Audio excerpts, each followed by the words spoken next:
தலைவரை இழந்த ஈழத்தமிழர்களுக்கு உறுதுணையாக நாங்கள் நிற்க வேண்டும். இரட்டை இலை மலர்ந்தால் ஈழம் மலரும். விஜய் ரசிகர்களுக்கு பெரிய ஒரு ஏமாற்றத்தை கொடுத்து வாயால் மட்டும் படை சுடாமல் இணைந்து விஜய் ஆட்சி அமைப்பாரா என்ற ஒரு பெரிய ஒரு முக்கிய காரணமாக அமைவதே விஜயினுடைய அலை சுனாமி எனும் ஒரு பெரிய அலை அடித்ததன் விளைவுதான். கடந்த கால 8 யாழ்ரா பொலிட்டிக்ஸ் சொந்தங்களுக்கு வணக்கம். வெற்றியை நோக்கி செல்லும் விஜய் அவர்கள் ஈழத்தமிழர்கள் தொடர்பாக அவர் கூறிய வார்த்தைகள் என்ன, ஈழத்தமிழர்கள் தொடர்பான அவருடைய கொள்கைகள் என்ன என்பது தொடர்பான ஒரு சிறிய காணொலியாக தான் இது இருக்க போகுது. கிட்டத்தட்ட 110 ஆசனங்களை பெரும் நிலையில் தமிழக வெற்றி கழகம் காணப்படுகிறது. இவர்கள் வெற்றி கொண்டால் ஈழத்தமிழர்கள் பல பேர் இவருக்கு ரசிகராக இருக்கிறார்கள். இந்த இடத்துல ஈழத்தமிழர்களுக்கு இவர் எவ்வாறான சேவைகளை செய்ய போகிறார்? கடந்த காலத்தில் திமுக செய்த வேலைகளை தான் இவரும் செய்ய போகிறார்களா? ஆட்சியர் முதல் தமிழ் தேசியத்தை வளர்த்தார்கள். ஆட்சியேறிய பின் தமிழ் தேசியத்துக்கு எதிராக செயற்பட்டார்கள். இன்று 1967 தொடக்கம் இன்று வரை திராவிடத்தை ஆட்சியாக இருந்த தமிழகம் இன்று மீண்டிருக்கு. மீண்டது என்றும் கூற முடியாது. ஏனென்றால் இவருடைய கொள்கையும் தமிழ் தேசியம் மற்றும் திராவிடம் தான். முழுமையாக மீண்டது என்று நாங்கள் கூற முடியாது. இப்போ இந்த இடத்துல தான் ஈழத்தமிழர்களுக்கு இவர் என்ன செய்ய போகிறார் என்ற ஒரு விடயம் காணப்படுகிறது. பிரச்சார மேடையில் ஒரு மேடையில் அவர் சொல்லியிருக்கிறார், தாய் நாட்டை இழந்த தலைவரை இழந்த ஈழத்தமிழர்களுக்கு உறுதுணையாக நாங்கள் நிற்க வேண்டும் என்ற ஒரு விடயத்தை இவர் குறிப்பிட்டிருக்கிறார். அதே நேரத்தில் அண்மையில் ஒரு காணொலி ஒன்று பரவி வருகிறது. விஜய் அவர்கள் ஒரு இடத்துல சைன் வைக்கல. திருமாவளவன் அவர்கள் போய் அந்த இறுதி யுத்தத்தை நிறுத்த வேண்டும் என்று ஐக்கிய நாடுகளை உலக நாடுகளை வேண்டுவதற்காக வேறிடம் போய் சைன் கேட்க வேறு சைன் வைக்கல என்ற ஒரு குற்றச்சாட்டு பரவி வருகிறது. அதே நேரத்தில் இன்னொரு விடயம் பரவி வருகிறது. கிட்டத்தட்ட நற்பணி மன்றம், விஜயனுடைய நற்பணி மன்றம் இந்த இறுதி கட்ட 2009 யுத்த காலப்பகுதியில் 30 இடங்களில் உண்ணாவிரதம் இருந்தார்கள் என்ற இன்னொரு காணொலியும் பரவி வருகிறது. அப்போ இது இவ்வாறு இருக்க, இப்போ இனி வேறு ஆட்சி பீடம் ஏறின பிறகு என்ன செய்ய போகிறார் ஈழத்தமிழர்களை? ஏற்கனவே தன்னுடைய பிரச்சார மேடைகளில் இப்படி ஈழத்தமிழர்களை உறுதுணையாக இருக்கணும் என்று சில இடங்களை சொல்லியிருந்தாலும் இந்த கச்சத்தீவு பிரச்சனை, மீனவர்கள் பிரச்சனை சார்ந்த விடயங்களில் ஈழத்தமிழர்களுக்கு எதிரான கருத்துக்களை இவர் கூறியிருக்கிறார். உண்மைத்தன்மைக்கு எதிரான சில விடயங்களை பிரச்சார மேடையில் கூறியிருக்கிறார் என்பதுதான் இங்கு அவதானிக்கக்கூடிய விட. இது இலங்கை சார் விஜய் ரசிகர்களுக்கு பெரிய ஒரு ஏமாற்றத்தை கொடுத்திருந்தது.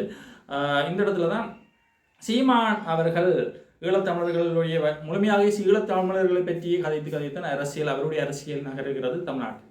அப்போ இந்த இடத்துல விஜய் என்ன செய்ய போகிறார் என்பதுதான் இங்கு முக்கியமான ஒரு விடயமாக காணப்படுகிறது. இது எவ்வாறு இருக்க போதுன்னா அவருடைய கொள்கை வகுப்பாளர்கள் தான் முடிவெடுப்பாளர்கள் என்று கருதப்படுகிறது.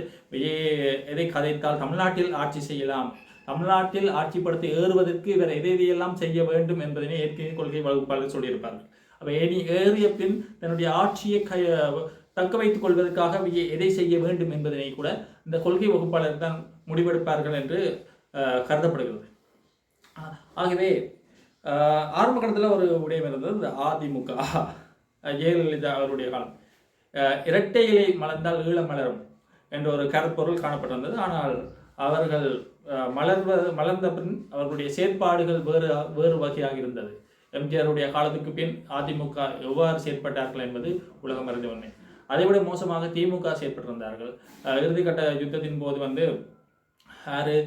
காங்கிரசுடன் கூட்டணி இருந்தார்கள். கூட்டணி இருந்து கொண்டு இறுதி யுத்தத்தை நிறுத்துங்கள் என்று சொல்லி உண்ணாவிரதம் இருந்தார் கலைஞர் அவர்கள். அப்போ இரட்டை வேடம் போட்டிருந்தார்கள். இப்போ விஜய் அவர்கள் இப்பொழுது புதியதாக வந்திருக்கிறார். கிட்டத்தட்ட 70 வருடங்களாக திராவிடத்தின் அடிமையாக இருந்த தமிழகம் இன்று ஓரளவு மீண்டிருக்கு. ஓரளவு தான் மீண்டிருக்கிறார்கள், முழுமையாக இல்லை. அப்போ இந்த இடத்துல தமிழ் தேசியத்தையும் திராவிடத்தையும் ஒன்றென கூறும் விஜய் தமிழ் தேசியத்தை வளர்ப்பதற்கு என்ன செய்ய போகிறார் என்பதுதான் இங்கு முக்கியமான கேள்வி. ஆனாலும் ஈழத்தமிழர்கள் பற்றி ஒரு முழுமையான ஒரு விளக்கம் விஜய் அவர்களுக்கு இல்லை என்ற ஒரு குற்றச்சாட்டு பரவலாக காணப்படுகிற ஒரு விடயம். அதே நேரத்தில் புதிய தலைவர்களை அறிமுகப்படுத்தி இன்று ஆட்சி பீடத்தை ஏற வைக்கின்ற அந்த விஜய் அவர்கள் தன்னுடைய தொண்டர்களை, தன்னுடைய கட்சி உறுப்பினர்களை எவ்வாறு கட்டி காக்கப் போகிறார் என்ற ஒரு பெரிய ஒரு குழப்பத்திலேயும் அவர் காணப்படுகிறார் என்று ஒரு காணப்படுகிறது. இந்த குழப்பத்திலேயும் ஒரு சந்தோஷமான விடயம் என்னென்றால் அவருடைய இல்லத்தை நோக்கி திருசா அவர்கள் சென்றிருக்கிறார் என்ற ஒரு விடயமும் காணப்படுகிறது. அதாவது நீலாங்கரையில் வீட்டிற்கும் மற்றும் அவருடைய அலுவலகம் அமைந்திருக்கிற பனையூர் இடத்துக்கும் திருசா அவர்கள் தரிசனம் நேரில் சென்று அவருக்கு வாழ்த்து தெரிவித்ததாக ஒரு கருத்து பரவி வருகிறது. அப்போ ஏற்கனவே யாழ்ப்பாணத்தின் மருமகனான விஜய் ஈழத்தமிழர்களுக்கு என்ன செய்ய போறார் என்ற எதிர்பார்ப்பு மத்தியில் இந்த விடயமும் பெரிய ஒரு பேசு பொருளாக மாறி காணப்படுகிறது. கிட்டத்தட்ட 110 இடங்களை விஜய் வெற்றி கொண்டிருக்கிறார். ஆனால் வெற்றி கொண்டாலும் அவர் ஆட்சி அமைக்க வேண்டும் என்றால் கிட்டத்தட்ட 118 ஆசனங்களை அவர் தன்வசப்படுத்தணும். அவர் ஆட்சி அதிகமாக இவர் ஆசனம் பெற்றிருப்பதனால் இவரை ஆளுநர் அவர்கள் ஆட்சி அமைக்குமாறு அழைத்து ஒரு குறிப்பிட்ட ஒரு காலம் கொடுக்கப்படும் இவருடைய பெரும்பான்மையை நிரூபிப்பதற்கு. அப்போ அந்த பெரும்பான்மையை நிரூபிப்பதற்கு இருந்தால் பல்வேறுபட்ட கட்சிகள் ஏனைய உறுப்பினர்களை வேறு கூட்டணியாக சேர்த்துக்கொள்ளணும். யாரை இங்கு கூட்டணியாக சேர்த்துக் கொள்ள போகிறார்கள் என்ற ஒரு கேள்வி இருக்கு. கிட்டத்தட்ட திருமாவளவன் அவர்களை கூட்டணியாக செய்யலாம். ஏனென்றால் திமுகவுடன் அவருக்கு ஏற்கனவே முரண்பாடு ஒன்று ஏற்பட்டிருக்குது. திமுகவுடன் திருமாவளவன் மற்றது கமல் போன்றவர்கள் கூட்டணி வைத்திருந்தாலும் அவர்களுக்கு இடையிலான ஒரு முரண்பாடு காணப்பட்டது. இந்த முரண்பாட்டின் விளைவு கூட திமுகவின் வாக்குகளை உடைப்பதற்கு பெரும் இதாக இருந்தது என்று கூட திருமாவளவன் அவர்களே ஒரு நேர்காணலில் குறிப்பிட்டிருக்கிறார். அப்ப இந்த திருமாவளவன் இவர்களுடன் இணைவாரா இல்லது அதிமுகவுடன் இணைந்து விஜய் ஆட்சி அமைப்பாரா என்ற ஒரு கேள்வி கணக்கு. இந்த இடத்துல நீங்க இன்னொரு கேள்வி கேட்கலாம், ஏன் சீமானுடன் இவர் இணையக்கூடாது என்று. ஏனென்றால் சீமானுடன் இணைக்க முடியாது. ஏனென்றால் சீமான் அவர்களுக்கு ஒரு ஆசனம் கூட கிடைக்கவில்லை, படுதோல்வி அடைந்திருக்கிறார். இதுக்கு பெரிய ஒரு முக்கிய காரணமாக அமைவதே விஜயினுடைய அலை, சுனாமி எனும் ஒரு பெரிய அலை அடித்ததன் விளைவுதான். கடந்த கால 8 லட்சத்துக்கு குறைவான வாக்குகளை மட்டும் இதுவரையும் பெற்றிருக்கிறார். யாருன்னு பார்த்தா சீமான். கிட்டத்தட்ட 11% வாக்கு வங்கியை வைத்திருந்த சீமான் படுதோல்வி அடைந்து வருகிறார். இது பெரிய ஒரு ஏமாற்றமாக இருக்கிறது. அவர் ஒரு கண்கலங்கி வெளியிட்ட ஒரு வீடியோவும் இப்போ பரவலாக போய்கொண்டிருக்கிறது. தன்னுடைய தொண்டர்கள் கஷ்டப்பட்டதெல்லாம் வீணாக்கிவிட்டது என்ற ரீதியில் தன்னுடைய கருத்துக்களை அவர் பதிவு செஞ்சிருக்கிறார். உண்மையே அவரை பார்க்கும்போது ஒரு ஏமாற்றமாகத்தான் இருக்கிறது. ஆனாலும் மக்கள் தீர்ப்பு தான் மகேசன் தீர்ப்பு என்பதற்கமைய விஜய் தான் ஆட்சி அமைக்க வேண்டும் என்று மக்கள் கருதினால் யாராலும் தடுக்க முடியாது. ஆனால் அவர் மீது பல்வேறுபட்ட குற்றச்சாட்டுகள் பல்வேறுபட்ட அவர் மேடைகளில் வைத்து திரைப்பட வசனங்களை கதைக்கிறார் என்றெல்லாம் பல்வேறுபட்ட விமர்சனங்கள் இருந்தது. அவருக்கு அரசியல் அனுபவம் இல்லை, திடீரென வந்தார், இந்த ஒரு நடிகனை எப்படி நாட்டை ஆளலாம் என்றெல்லாம் பல்வேறு விமர்சனங்கள் இருந்தது. ஆனால் மக்கள் விஜயின் பக்கம் உள்ளார்கள் என்பதுதான் இங்கு தெளிவாக காட்டப்படுகிறது. ஆகவே மக்களின் தீர்ப்பை ஏற்று அவருக்கு வழியிட வேண்டும். அவருக்கு வாழ்த்துக்களை குறிப்பிடுவது ஒரு ஈழத்தமிழராகிய எங்களுடைய பெரும் ஒரு கடமையாக இருக்கிறது. அதே நேரத்தில் நாங்கள் அவரிடம் பல்வேறுபட்ட இடத்துல எதிர்பார்க்கின்றோம்.